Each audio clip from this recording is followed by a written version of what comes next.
Hello there, Eagles fans, and welcome back to our Eagles Therapy Podcast. I'm Basil. And I'm Baz. And we are recording Friday, January 24th, 2025. Conference Championship weekend is here, Dad. How you feeling? Wow, it's going to be great. It's just a week to watch and listen and talk and, all the unexpected things that pop up these weeks and all the stories they've got. But, yeah, we got here. We're here. It was a little bit of a nail-biter last week. Nobody really got knocked out, so hopefully that's a good thing for us. Keep us going, and we'll see. But it's funny to listen to all the talking heads this week. Yeah, good or bad. Yep. Two huge games this weekend, none bigger for Eagles fans than the Eagles hosting the Washington Commanders. Division rival, conference rival, all that, whatever you want to say. A lot of storyline coming into this game. A lot of things that we're going to hear. We're going to be here to break it all down. As always, let's give a shout out to our Philadelphia Eagles fan club of Colorado Springs. They'll be meeting at Rhino's Sports and Spirits. We will not be able to be there that weekend, so hopefully we'll see you next time at the Super Bowl when we get a win. I hope you guys have a great time. Sports and Spirits, Rhinos, Sports and Spirits. Hope you all have a great time there. Yeah, get there a little bit early just so you get yourself a table because there are going to be some people getting there real early to save some tables like last week. So had a big crowd, 84 or so Eagle fans. It was really nice. There was only a few from the other hecklers from the other team not wearing any gear, so that's how they do it. But you got to be prepared for that. So, but do us a favor after the game's over and you're singing a song, get behind a couple of those guys and make some noise like we did this past week. For sure. All righty. So, like we said, Sunday, 1 o'clock p.m. our time, 3 o'clock p.m. Eastern time. Did I say that right? Yes, you did. Okay, good. Last week I was way off the chart. Eagles will be hosting the Commanders in Philadelphia at the Link in South Philly. Dad, you got a weather report for us? Yes, I do, and it's good news, I believe, for the Eagles. It's going to be 39 degrees at kickoff around 3 o'clock there. The wind's going to be whipping up 15 miles per hour, 29 mile an hour gusts in the 3 o'clock hour. It's going to drop to about 27 mile per hour in 4, 23, and 20 by 6 p.m., so about game time or as the game ends. So it sets up for a good running game, and it sets up for some passes because, Jayden can throw the ball. So hopefully that wind messes him up, and we can just continue to run all over him just like we plan on doing. Definitely. You are right. Yes. So let's talk a little bit about the Commanders facing the Lions last week. We'll talk about that game just to kind of get to know the Commanders a little bit. Before we do that, let's actually real quick, give a shout out to JJ, our buddy JJ, fan of the show, friend of the show, good friend of us. He's going to be in Philly in the Link for the NFC Championship game. I didn't ask him who he's taking, but he was buying 2 tickks. He's really excited. He texted me today. I didn't get back to him yet, but he texted me today. Oh, I'm getting tired of all this Jayden Daniels glaze and all this love, Yeah, and I am too, man. I know it's annoying. That's the tough thing. That's what happens in these games. Players become bigger than life, and look what he did last time he played. And listen, you know what? If we stick to our game, we have the better lineup. We have the better players. We just have to stick to what we can do. Yeah. Keep the ball in our hands, knock it out of theirs, and we'll win a game easy. Yeah. And I agree. I'm getting tired of it too. But you can't overlook it. You can't take away from what he's done. He definitely is one of the greatest rookies we've seen in the sport. I mean, in at least my time alive. Probably have to go back to Dan Marino to have someone to really equate it to. I guess Dak was good too. But he's cool as a cucumber. This guy. I guess Brock Purdy was up there too. Yeah, Brock was cool. Well, guess what? We ended his playoff season that year too. True. But I mean, we just have to get after him and keep him moving around, keep him contained. We got to contain him, and hopefully, if he tries to get outside, Cooper DeJean comes up and just flips him a few times. I agree. We're going to tackle him like he's a running back. Yeah. Just like they said about our guy, yeah. Tackle him like he's a running back. Nice little threat once he gets outside the pocket.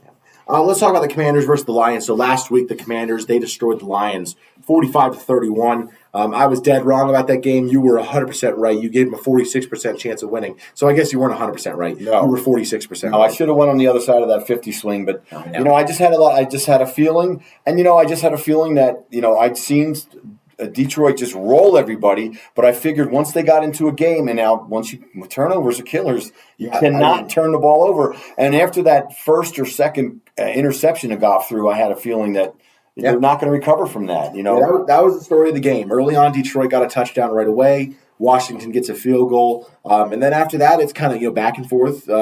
Washington touchdown, Goff touchdown, Washington touchdown again, and then pick six. And that once it was a 2-score game, or around that point, two-ish score game. I think it was 10 points.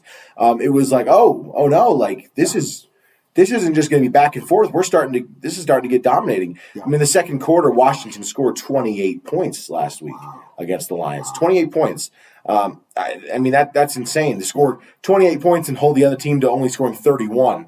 You almost scored their point total in the whole game in just the second quarter. Now, what did I read? How many points were scored in that second quarter? Yeah, it was 28-14. So 42 points. Yes, correct. In the second quarter. I know. That's incredible. That's almost the over and under right there. 6 touchdowns. I mean, right? Yeah. Yeah, that was a crazy end. Due to a lot of turnovers. Yes. Right. Yeah, Goff, of course, walked out of that game with 3 interceptions. Commanders walked out pretty clean. Jayden Daniels, 299 passing yards, 2 passing touchdowns. Along with that, he ran 16 times for 51 yards. Had a great game. Their running back had a good one, too. Brian Robinson, 15 carries, 77 yards, and 2 touchdowns. Wow. And then they had their other running back, Nichols, got a touchdown as well. And then, of course, Austin Eckler, 6 rushes for 47 yards. So, yeah, definitely. And they had some big touchdown to the swing pass out to the left there to McLaurin. He took it, 58 yards. 58 yards. So 58-yard touchdown. That's a killer. Crazy play. Yeah, he just ran straight ahead. He didn't stop for anybody. And, of course, our guy, Zach Ertz, he walked out of the game 5 catches for 28 yards and a touchdown as well. So, sure-handed it all, as always. 5 targets, 5 catches. So, he had a great game himself. But, yeah, I mean, this is a team riding a very hot streak coming into the link. I like the chances of being at home. It's so much different, the fact that it's at home. But, man, I mean, this team's gone on the road the last 2 weeks, and they've put it to the other team pretty well. We'll hope hopefully see that 3 weeks is too much. Yeah, the statistics on that are in your favor. Teams that are road weary, that play multiple 3 games on the road in the playoffs, it's very, very difficult. Not impossible, but very, very difficult. And again, we have to play our game, and we got to keep them in there. Hopefully, Vic Fangio's got a good game plan going. Yep. I wouldn't panic early if they start doing some stuff early, because that's kind of how our defense is. Yep. They kind of let it happen there for half a quarter or so, and then they just tighten the belt and go crazy. It's true, 100% true. And the other thing we like to point out in that game, of course. The Lions, they ran all over these guys. They sure did. They ran for 200 yards against them. That'll be one of the first things I'll talk about in the matchups, which we can just kind of get right into. But Detroit. Detroit was able to run for 201 yards against the Commanders, and really they should have ran more. They struggled on third down. Once you get behind, that makes it tough. No, they're still continue. I know you still continue to run the ball, especially the way they were gashing them. But I know it's true. You got to be able to do both, and we'll see what happens here. But well, let's get into the matchups. So for the offense, we'll talk about the offensive matchups first. Going against Washington. First thing I have written down, Washington is 30th against the run on defense. They're 30th. They allow 137.5. Obviously, our offense, second in the league in rushing with 179.3. And obviously have the Eagles, the Eagles' all-time season leading rusher, but also the NFL leading rusher from this year, Saquon Barkley. So this is going to be a big game where we need to run against them. Obviously, what I always talk about, when one team's great against the one thing, the other team's great against it. Now they can't run. We've seen that flipped before, but I did see a statistic that said since the bye week, the Eagles have ran for 197.3 yards a game, so it's even a little bit higher than it. Yeah, this isn't the whole season, so that even is higher. So since they kind of figured out what kind of offense they want to be, now obviously we want to be able to throw the ball, but we're going to see how that transpires. You got our QB's a little dinged up. He's going to be wearing a brace on his left knee, from what I heard. So, being a right-handed quarterback, that's a set leg. So hopefully, but I did see some good information from I forget which person I was watching, but they said really to get him is to be able to pass on them is to pass the quick, short, over-the-middle passes. Yeah. So we'll see if we can do that this week. We didn't do much of it last week, which was disappointing, but hopefully we can do some quick hitters and some runs and just keep the ball moving and keep the ball away from Jayden. Yeah, the next big thing that you mentioned, the passing offense. Their passing defense, third in the league. They're a top passing defense. They've got some pretty good corners. Marshawn Lattimore, he's had a great career. Some of the young guys that they have on the other side out there, also very good players. And not just to mention the secondary and the safeties and corners, but their linebackers. Obviously, their linebackers consist. Bobby Wagner is a great player. Frankie Louvu has had an incredible. He's become a little bit hated in Philadelphia. He's on his way. Yeah, he's on his way. I never really. It's funny because there was a time where the big talk was, let's get him to Philly when he was trying. When his tenure in Carolina was coming to an end. Right? Was it Carolina? No, I thought it was Carolina. Let me see it. Yeah. He was drafted by the Jets, but then he was in Carolina for a couple of years. Okay. And after that, it was kind of like, the Eagles were kind of like a favorite at one point to get him. How there's always the favorite and everything like that. And they were like, they didn't have a linebacker at the time, that's for sure. Now it's like, no, we don't. Yeah. Too many. No, we could use him still. I know. He's a heck of a player. But I think if you're able to keep him out of the game, as far as he's probably one of the guys we want to eliminate if possible. If you can run the ball and then do the quick hit pass like we're talking about over the middle, some set slants and things like that to AJ. I think we can keep him run him ragged, and I know Bobby Wagner's got some age on him, so he's still playing up to par, though. He's still playing great, but these games get tough. You're breathing a lot heavier. You're just playing a lot more, so hopefully we can wear him down as well. Yeah. Not to mention Dante Fowler's on the team there. Great linebacker core. Yeah, they are. Frankie Louvu, Bobby Wagner, Dante Fowler. I know they don't always play the typical linebacker position. Bobby Wagner is definitely a middle linebacker prototype, but the other guys, they're well known for coming off the edge and sacking the quarterback and everything. So you don't even have to be ready just for them in the passing game. You got to be ready for them to blitz you and to run after you. Needed to keep these guys off balance. Don't let them know it's coming. And then obviously running down, run it down their throat, run over them. We've done it before. When you run at some of these great defensive ends like Myles Garrett and TJ, you run at them, right? Yeah. And that's how you eliminate them. Bosa, same thing. When you can run at these guys, they can't make the plays that they want, and they get frustrated. And then the game doesn't come to them as fast as it usually does. Yeah. Let's talk about the matchups on the defense. I wrote it first, but I'm going to save it for last. Let's start with the last one. So O-line, the O-line for the Commanders, not great. They did lose, kind of their best player on that line, or one of them at least, the Sam Cosmi, the right guard.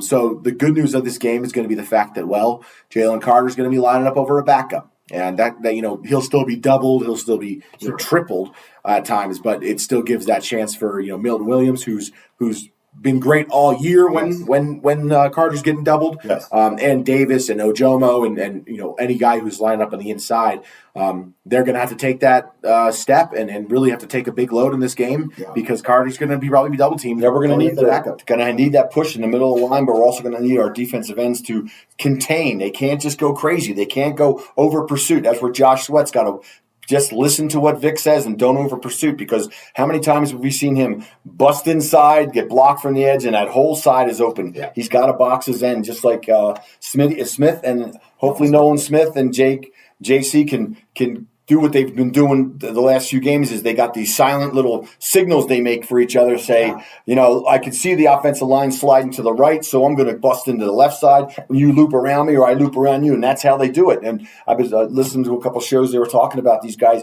They have little silent signals that the other team doesn't know what they're doing, and these guys have played enough together now. Yeah, but we're really going to need a game out of Sweaty, and we're going to need out of Nolan Smith. They need to keep the quarterback contained. We need that middle push. Yeah. Hopefully we'll do maybe a blitz or two here, which we don't like to do that often, but get Vaughn in there, maybe get a sack or a blindside sack or something, because we're going to need to knock this guy around to keep him off his marker. Yeah. I know. I agree with you completely. What do you think of the snap count for Josh Huff? What are you thinking there? Do you think he gets any snaps, any more meaningful snaps? And he's played a few. I know. I mean, we really could use another person out there, but the guy's just not doing it. Now, last week, Hunt did well, Jalix Hunt, so hopefully. But I'm counting on Sweat. He's been kind of quiet for the last 2 months. He had a good middle of the season. Hopefully he can rebound and keep it going. And Nolan Smith, we know what he's done in the playoffs. So great. He's been amazing. But we really need another guy. We need another guy to come up with that blindside sack or something like that out of the blue and maybe knock the ball out of Jayden's hands, get ourselves a free fumble, which we really could use some turnovers in this game as well. So, what's crazy, and I got to mention this, and this is the great thing about the Eagles always having the defensive line what am I trying to say? Rotation, Right. Everything like that. Obviously, last week we ended up with 5 sacks. 2 of them one from Moro Ojomo, one from Jalen Hunt. Moro Ojomo only played 19 snaps last game, and Jalen Hunt only played 17. So I just have to. Sorry, I had to just throw that in there. No, that's good. I pulled up the snap count, and that's so great that they're doing that. I mean, and that's. To make the most of the small amount of snaps you're getting, that is incredible. Ojomo's sack was huge. I mean, he was busted right in there, and of course Hunt's.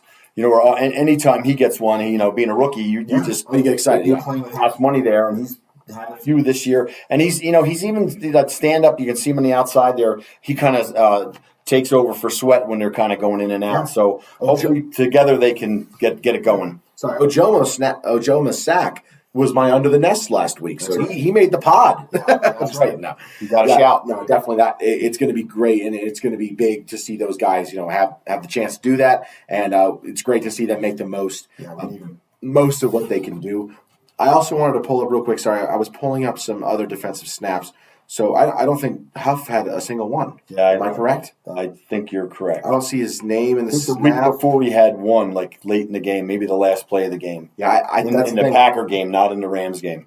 Yeah, he did not play. He was one of 3 people didn't play: Huff, Kenny Pickett, and Paris Campbell. Not a single one of them played. Not a single snap. So man, that maybe. I mean, hopefully. I mean, you can't. It's hard to throw off the rotation. You can't. Right. I mean, you can't. At least you can't throw off Nolan Smith. That's the last person that can be touched right now. I mean, you can't mess with it. On the other side, though, Sweat. He's been having a hard time. So I think it's not a bad idea to probably get Huff some time over there. Yeah. But also you don't want to throw off Jalen Hunt, who's having a pretty good postseason. So making plays. It's difficult to fight for that spot. But we'll see. But you might need it, maybe even to bring in an extra defensive end for some kind of weird thing going on. But maybe to have another guy play on the outside if Jayden's getting around the outside or something. I don't know. But we just need to do that. We need to contain him. We need the pressure. Yeah, definitely need the pressure. Because, if the pressure can get to this guy, and like I say, he's played cool as a cucumber, but, this is going to be the biggest game he's ever played. Hold on. We're not on him yet. Hold on. Okay. I'm just saying. I know. Hold on. We're going to need to use that. Okay. Next matchup I have, Terry McLaurin. One of the best receivers in the NFC. Obviously one of the best receivers in the NFC East, but the NFC East is just loaded at receiver. But he's had a great career. He's done it with really bad quarterbacks, and now he's got a great one over there in Jayden Daniels. So, Terry McLaurin, he's going to be the big one. He had a huge touchdown against us last time they played. Huge touchdown against Detroit last week, of course. I keep saying Dallas. No, I got you. But no, he's had a great season. Ended the season with only 1,096 yards, but Jayden Daniels runs a lot, and they really had a wide receiver by committee. It felt like this year, but the receiving touchdowns for him, he had 13. So he had a fantastic season. Yeah. He was second team All Pro, just a great player this year, and it's going to be a big deal, man. We're going to have to really clamp him down. Hopefully, Quinion gets to avenge that touchdown he led up against McLaurin last night. Like he did in the first game. In the first game, that was great. I don't think McLaurin had one catch. 10 yards. Yeah. Yep, no, it's true. We need him to create that happen, make that happen again. They've got, like you said, several weapons. They got Brown's been playing fantastic. Yeah. Goddard's been making his catches. He's not in big yardage. He still can be counted on for that 5 to 8 yard catch. So McLaurin 1,096 yards, Ertz 654, Olamide Zaccheaus 506, jerk. Noah Brown 453, and I think Jamison Crowder is another wide receiver, and he had the touchdown to win the game against us. Yes, and then there's another Brown. There's De'Ami Brown. I mean, De'Ami's the one I'm talking about. He's been hot lately. He's been hot lately. They've had it's not an unbelievable group. And then Luke McCaffrey's their 5th guy. I mean, and not to mention, if you want to mention a 5th guy, Austin Eckler, a running back who catches the ball out of the backfield. And what did I say? He had 50 yards receiving last week. Is that what I said earlier? Yes. Let me see it again. 48. He had 4 for 41. So, I mean, great game for him in the receiving game last week. In the first game, he had that big play against us, too. So there's no incredible, unbelievable receiving stats for these guys this year, but it's because everyone's getting yards. You know what I mean? It's a well-rounded offense, unfortunately. It's going to be tough. I mean, it's not going to be easy. No, for sure. It's definitely not, Even though we have the best defense in the league, it's got to continue. It's got to continue. 100%. And then the last matchup we'll throw in there, of course. I had it written first, but I saved it for last. Is going to be Jayden Daniels. Jayden Daniels on the season, 3,568 passing yards, 25 touchdowns, 9 interceptions with a quarterback rating of 100.1. No, he's had an incredible season, like we mentioned, one of the best rookie seasons we've probably ever seen. Passing, what was his percentage? His completion percentage, 69%. I mean, that's huge. Unbelievable season. That's not even to mention his rushing yards. I'm pretty sure he led them in rushing this year with what, 791 or something like that. He had a great season as a quarterback and as a running back. I mean, he was just unbelievable. It's crazy to watch this happen. 891 rushing yards. My God. And the other thing you got to watch is they go for it on fourth down every time. So your key is not just first, second, and third down. Third down, you got to give them third and long every time. That's what it's got to be. Third and 2 is not going to make it. Fourth and 3 is not going to make it because they're going to go for it. So, and it's so funny watching the game last week when, and the Tampa Bay game the week before, they had like a 4th and 2, and I'm like, he's going to run the ball. And then there's nobody outside. I couldn't believe it. What are you doing? Like, stunt or something. He's going to run to that side. He's going to run to the right side. That's what he does. And guys are not there. I couldn't believe they did that. Also, got to say this, yet to throw an interception in the postseason. 69.7 completion percentage in the postseason. 567 passing yards in 2 games, along with 87 rushing yards and a total of 4 touchdowns. And like I said, no picks, only 1 sack, no fumbles. So he hasn't made a mistake in the postseason, which is, tough to watch. Right. It's scary at times, and I have full faith in this defense, of course, to be able to step up and do what they have to do. But you can't go through this without admitting they have a great player over there, and it's unfortunate because this was a guy. If you remember, during COVID, we were watching this guy play at ASU. Yeah, and you and I, we're living in Phoenix at the time, and ASU we're fans of slightly, and we're watching like, oh man, they got a great player at ASU, and then of course he leaves, gets a Heisman. But man, he's had a great career and. I mean, it's only been 1 season, but he's had a great NFL season. Yeah, definitely a good player. Dad, let's get into player to watch. Who is your player to watch? Well, my player to watch is going to be Cooper DeJean because I know he's going to be the one that's kind of responsible for the quick out pass, the quick dump pass, when they try to do the 2 wide receiver blocks and try and get the pass to McLaren so he can do what he did last week. And we're just going to need him to be able to read it, get in there, bust it up, or take it the other direction. So that's the big play right there. We're going to have some smart play, some good defensive packages, and kind of diffuse what they're doing offensively. Yes. Yeah. But he's my guy to watch, and hopefully he gets his pick this week. Yeah.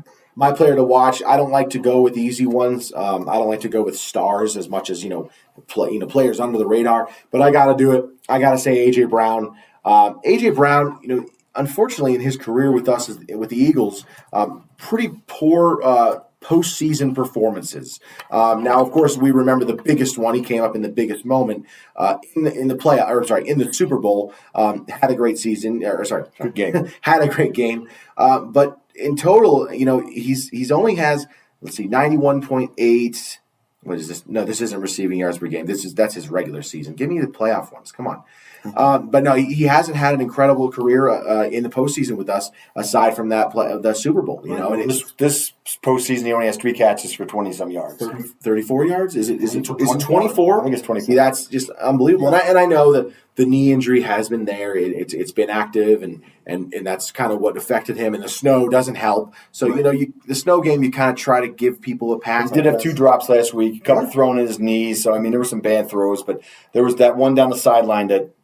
Boy, we thought he had that thing. I know. So hopefully he can rebound. That's all we need. We need him. If we don't get him, that's it's going to be on us. But I agree. That's it's what we need. We need him. It's just it's a big deal, man. They've been saying it for weeks now. Like, I think this week's the week. Well, this has got to be the week right here. And if not this week, definitely in 2 weeks.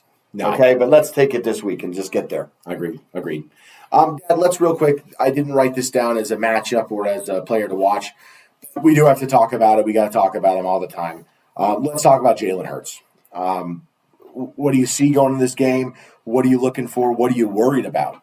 Go ahead. Okay, well, I'm worried that he's going to have to run because we need the run to set the run because without him as being a possibility to run on every play, it takes away from what Saquon can do. Because in this last time we played them, he had 2 big runs, but then the rest of the time he only got like 2.7 yards a carry. So. Yeah. And if he's not running, we need him to be able to hit some quick hitters to get them off the line of scrimmage so that they can't box it up, and throw 7 or 8 in the box. That's the fear. Hopefully his knee is better than they've been saying it is. I've heard he's going to have to wear a brace. I watched a little bit of him today, just moving around, throwing little passes and things. It's very slow. It's not like they're playing up to speed or anything. But hopefully he comes out looking hot and continues, because last week he looked fast, man. He looked fast. He's looked fast the last couple weeks, where he hasn't really looked fast.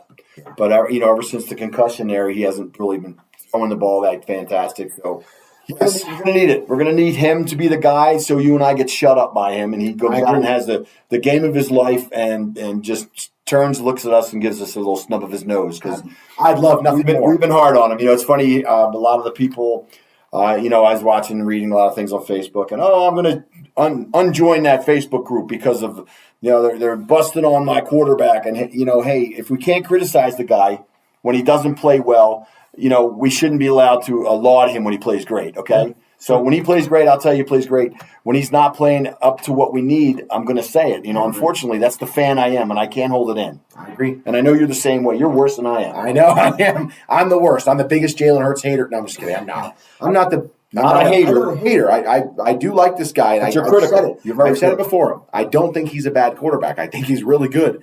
I have my questions. I have my doubts, and I want him to shut me up. I do. I want him to do it. I want him to shut me up. There's nothing I'd love more than, like what you said, if he turned his nose at us and went, "Yeah, look, you like that?" And I'd go, "Yes, I do." But no, I'm hoping for a great game from him. Of course, we're going to need a great game from him. Well, we do. We've won the last few weeks with not so great games with him. We've won a few games in the regular season with not so great games from him. But we're going to need it. We need it. Yeah. Yeah, 128 yards last week, 131 yards the week before. A total of 9 sacks taken in the 2 games. 106 rushing yards in those 2 games. So he's getting his touches and his abilities on the ground, and 1 rushing touchdown, of course. But it's been tough. It's been tough to watch, and we need better. We do. I agree. We're cheering. I know he knows that too, right? I mean, he hears it all the time. He's watching. He's listening to the radio. Excuse me, but that's we need him to be good, and hopefully he comes out of the box and just looks fantastic. Yeah. All right, let's go ahead and talk about some injuries. So going into the game, going into the postseason, we were a very fortunate team, going in pretty healthy. Only big thing, of course, was we did lose Nakobe Dean in the Green Bay Packers game, which was awful, and we've missed him. We do have to, shout out Oren Burks. He did a great job last week. I thought he played a really good game. He did. And you'll continue to play him. Hope for the best from him, and if anything goes bad, you got Trotter in the wing waiting. That's funny because I think we talked about it last week where I was saying, 50% him and Trotter. Well, Trotter didn't get in at all. I don't think so. No, he did not. Stats at all. So he was on the special teams, and I mean that's good. Hopefully he's still learning. He is a rookie, so we know that. So, but I was hoping he would get in a little bit, but he didn't. But that's okay because Burks was playing just so fantastic. Yeah. I mean, he had a great stat line, right? He picked up the fumble and ran it 40 yards, almost back for a TD. So 25 special team snaps for Trotter. Which is kind of funny. Don't you? Isn't that funny? Isn't that funny? You'd think in your mind, you minimize special teams so much that you're like, there's only 7 plays a game. Right. No, it's every kickoff, it's every punt, it's every punt return, it's every kick return, it's every field goal, it's every field goal block, it's every extra point. It's what I mean. It's kind of funny, but it's like it adds up to be a lot. But okay. A.J. Brown started off this week limited with his knee. He did end up being a full participant on Thursday and on Friday. Also, good news, Dallas Goedert didn't participate early in the week for his ankle. Full participant on Friday. Yes. Hurts, similar to A.J., limited at first. Full participant the next 2 days, Thursday and Friday. Lane Johnson, really, I'm thinking mostly just rest. Limited participant on Wednesday, full on Friday. The big one that we're really seeing, Cam Jurgens, didn't participate on Wednesday or Thursday and was limited on Friday. That's our starting center, and that's our Pro Bowl center, who also received all-pro votes. Right. That's a big deal, man. He's the only one listed as questionable for the game. He's the only one that we really kind of expected to play listed as questionable or out or anything like that. So, it's a big one, man. Yeah, for those who haven't heard it, it was a back injury, lower back injury. So, hopefully he can shake it off or, get some heat on there, whatever it needs to be. Get some massages. I hope he gets in there. And, like I say, they're pretty sure he's going to play, but I was surprised because I didn't know he was even injured. But, of course, after the first couple days of the week, you don't get any information because they don't practice. Yeah. they just start on Wednesday, and that's what at this point in the NFL season, for a fact everyone's in. Oh yeah, I mean it is. We definitely need him, and if he doesn't play, or if he doesn't not able to finish the game, we just slide Dickerson over to center, and then we bring Tyler Steen and he plays left guard. So he'll be next to Mulatto. Mulatto will take care of him. So hopefully, but that's our running side. That's where Barkley seems to take those left hand ones. True. Yeah, he goes right too. But the big one last week was the left one when he went 72 or 72 or 78. 78. Yeah, that's insane, dude. That's where he handed it off. Him and Hurts had a little bit of talking going on. Watch this. Yeah, he gave him a little, and then when he gave him the ball, I think he turned the corner and Hurts had his hands up for a touchdown before he even passed that last defender. We did. He knew he was gone. He did it before he got past the 2 yards past the line of scrimmage. He knew he was gone. But yeah, we really do need Cam Jurgens. You cannot underestimate his importance to this offensive line. Beef Jergy, we hope he's out there. Yeah. I need to get some more Beef Jergy, actually. Thankfully, we do have some reserves on the offensive line that can go in there and play, but we really like to stay with these 5 guys. Next 2 big ones, Quinyon Mitchell obviously left the game very early after I think only 11 snaps last week with that shoulder injury. Didn't end up coming back. It was really a bummer. Or 9 snaps, I'm sorry. Didn't end up coming back. It was kind of scary. I mean, when a guy is ruled out immediately or after a couple minutes, you're like, oh no, like that's a big one. They were holding that arm up too, which is kind of scary. Like you're thinking collarbone, possible shoulder, displacement, something like that. But good to see. Wednesday he was limited. Thursday and Friday full participant. He was pretty confident last week. He knew. But of course, everyone says that, right? So I mean, for him to say it and mean it, and hopefully he's ready to go. If it was a stinger or something like that, we need him. I mean, we definitely need him. I mean, that's we need him. Yeah. Like he's a lockdown. I'm not even talking this week. Win this week and go to the Super Bowl. We need him then too. Like I don't care who we're playing. No, definitely. And then the last one I was going to mention, Josh Sweat. I think it was mostly rest. It's listed as ankle rest, but limited to participant on Wednesday and then Thursday and Friday. Cooper DeJean's my guy, but I'm going to be watching Sweaty that whole game. I know you will. I'll be watching him because he's one of my guys. He's one of my favorite players. I love Sweaty.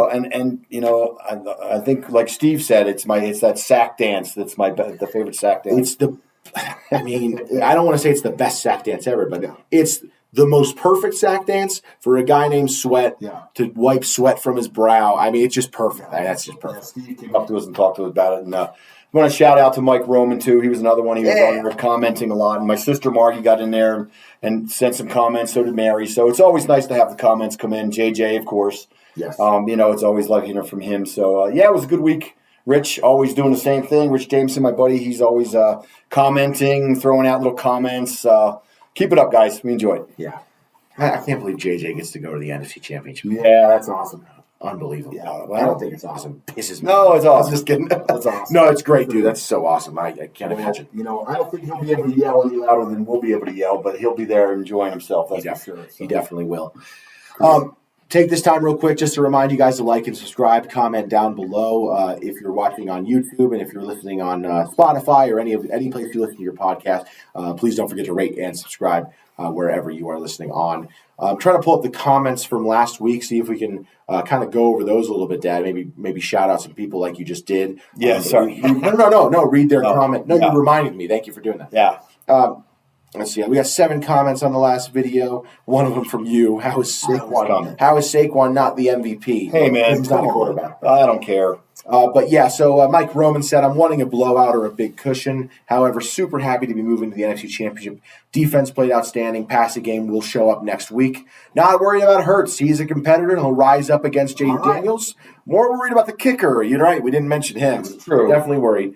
His prediction, the Eagles win 37-14. Wow, I hope he's right. And then he said Jalen Carter and Saquon Barkley were MVPs of the Rams game. Could not agree with you more. Jalen Carter, of course, with 2 sacks, a forced fumble, a game-ending 2 pressures. Great game from him. And then Saquon doesn't. There's no words there's no words to express this dude. I mean, it's unbelievable. Amargi said, great game, but too stressful. Did not have to be like that. No. Penalties on shoulda, coulda, woulda, touchdown drives, missed extra points. Clean it up. Yeah. I agree. Yeah, and like he's talking mostly about the Goddard pass down the field. Yes. The man screen downfield. That was, at the 2 or 3 yard line. I mean, that was a touchdown right there. little short little field, and we got to pull it all the way back. And like you said, once you get that penalty, the drive's dead. It is. It's over. Yeah, well, that's the thing about this Eagles offense. I mean, it's not always completely true, but we said it earlier in the season. You know, it's like if it's I always said if it's 3rd and 8 or longer, we're going to get sacked. And that always didn't turn out to be true, but there was a time where it felt like that. But not just that. This team, it feels like every time there's a penalty, if there's a sack, the drive's over. I mean, there's no bouncing back from that. And, you know, it's been fine up to this point because the defense is great, which leads me into Rich's comment. He said, winning games in spite of. This right here is so accurate. Our defense was so gassed on that last Rams series. I was worried, but glad the defense had just enough to pull it out. Definitely. Pull out the win. Jalen has got to be better for sure. He does some good things, but he just hasn't been consistent enough, in my opinion.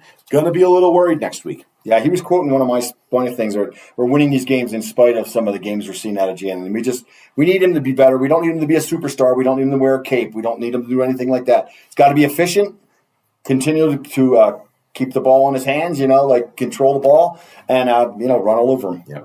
And then JJ said, crazy to think Saquon almost broke Shady's record again. Crazy to think that JJ gets to go to the friggin' NFC Championship game. Yeah. No, it's true. 205 yards. Yeah. Obviously, Shady's old record was 217. 216 or 217? I think it was 217. Yeah, okay. I think it was 217. That was a big Snow Bowl game in 2012. And it's funny how it got to be in a Snow Bowl again. But, yeah, almost breaking it again with 205 yards. That's really incredible. It's unbelievable. 460 yards against the same team. Not even. And it's the crazier thing about that. It'd be one thing to say, "Oh wow, it's crazy that he rushed for 460 yards against the one team 2 times." Right. It'd be crazy to say that against like a division rival because you'd be like, "Oh, the Commanders or the Cowboys or the Giants. You play them 2 times a year." But a team that's not in your division, that's just crazy to think. Like that, those are random events. Right. Those aren't Washington twice a year, Rams twice. We don't play the Rams twice a year. That's just a anomaly. It is, and it's crazy. But it's nothing about Saquon. Yeah, could you imagine if he had broken the single game? I guess. Yeah, postseason record, and then put it in a playoff game. It'd be crazy. It'd be unbelievable. Okay, let's go ahead and talk about the other game of the weekend. Bigger game in some people's minds, but those people aren't Eagles fans. So let's talk real quick about the Bills and the Chiefs. Buffalo Bills, the 2nd seed, visiting the number 1 seed Kansas City Chiefs. 2 teams, very different feelings about these 2 teams. We've always kind of been, I don't like to say Bills supporters because we're Eagles fans, but it's a team that I don't hate. It's a team that I've never cheered against unless we're playing against them. And it's a team that I like. I can't dislike them. I agree. That's how it works. You're sitting there watching the games every week. We don't just watch the one Eagles game. We watch all the games. And, you do start when the Eagles aren't on. We just when the Eagles are playing, it's that. But, I mean, when you do have a team that you'll follow from afar. Detroit was another team that we've always kind of pulled for. Yeah, because unfortunately it happened, but we needed to get the home game, so that they had to go down this year. But again, these are teams that you don't dislike, or they're not in your division, or maybe in your conference. But yeah, the Bills have always been a team we're pulling for. I think it would be cool. Now, a lot of the national guys have called the Bills to beat the Chiefs. Yeah. I personally don't think the Chiefs lose. I just don't. I know. They don't lose. But it would be super cool for the Eagles to beat the Bills in the Super Bowl, and that would be cool. Yeah. Speaking of the Chiefs, on the other side of it, we talked about the Bills. The Chiefs are the opposite. It's a team I can't stand. It's a team like all other teams. At one point in your life, you cheered for them because you're like, oh, well, they haven't been good so long. Like the Chiefs back in 2019, 18, Andy Reid's a coach, so we love Andy Reid. Yeah, back in 2018, 19, it was like, oh, yeah, I want them to get a chance. If we can't win it, they should, Give Andy Reid his first Super Bowl. Give the Chiefs their first Super Bowl in 50 years, whatever. I agree. And now it's the opposite. I freaking hate these guys. That's the way it works. And unfortunately, the thing that bothered me the most about them when I kind of turned on the Chiefs is when they played the Bucs in the Super Bowl and they ended up losing to Tom Brady. I was so upset. I was like, okay, come on, Chiefs, beat him, put him in the retire him for us. Yes, and they didn't. No, they lost, and they lost got 37 to 7, 8, 10, whatever. But that's the kind of game we needed to play when we played Mahomes in the Super Bowl. Yep, we didn't. Yeah, well, So that's the way it goes. But yeah, so I agree with you. It's it's funny because it feels like you have to, because of history, you have to say, well, the Bills will win because you can't win every game. That's the Chiefs. You can't always win every time. It can't happen. It doesn't happen. It's never happened. Right. So it's easy to pick against it and say, yeah, no, I think the Bills will win. And I think the Bills are also good enough to beat them. They did earlier this year. But there is an inevitability to the Chiefs. There's that It's like feeling Troy, of like Troy Aikman was saying last week. Keep it fair. yeah, true. Maybe they'll have. From what I've heard, they've already have 2 personal fouls called against them in the game. I know. I read it. Everybody saw it. Everyone's seen the meme. I know. You don't have to quote it on live TV. I'm just kidding. But no, I want to pick the Bills. I think they'll win, but that's stupid. No, they won't. You know what I mean? It's one of those things where I'm like, I think the Bills are going to win, but obviously they're not. That's why I don't gamble. But yes, you're right. It's true. I know. I also do want to make a shout out to my brother Mike too. Yeah. Uncle Mike, he's always listening, always supporting us, always writing stuff down. So he didn't get us this week, but I know he'll be listening. So Yeah. Well, I've got nothing else on the game. You have anything else on football or any sport? I'm tapped out. not really. No, I don't. Hoping for a good second game. The late game. Hopefully, it's a good game. Yeah, for the Commanders Eagles, we just no good game. We kill Like- them, like Mike blow them Lynn out. It's said, over. I want 37-14. I'd love a blowout. Be up 21-0 at half. Something like that. I would like that very much. We'll see. We'll see. I think they're going to scare us. I agree. We'll be biting the nubs.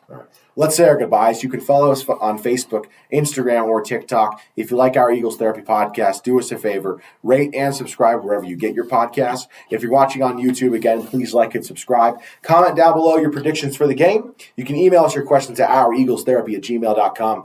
But other than that, from all of us here at Our Eagles Therapy Podcast, I am Basil. And I'm Baz. Go Birds! Fly, Eagles, fly!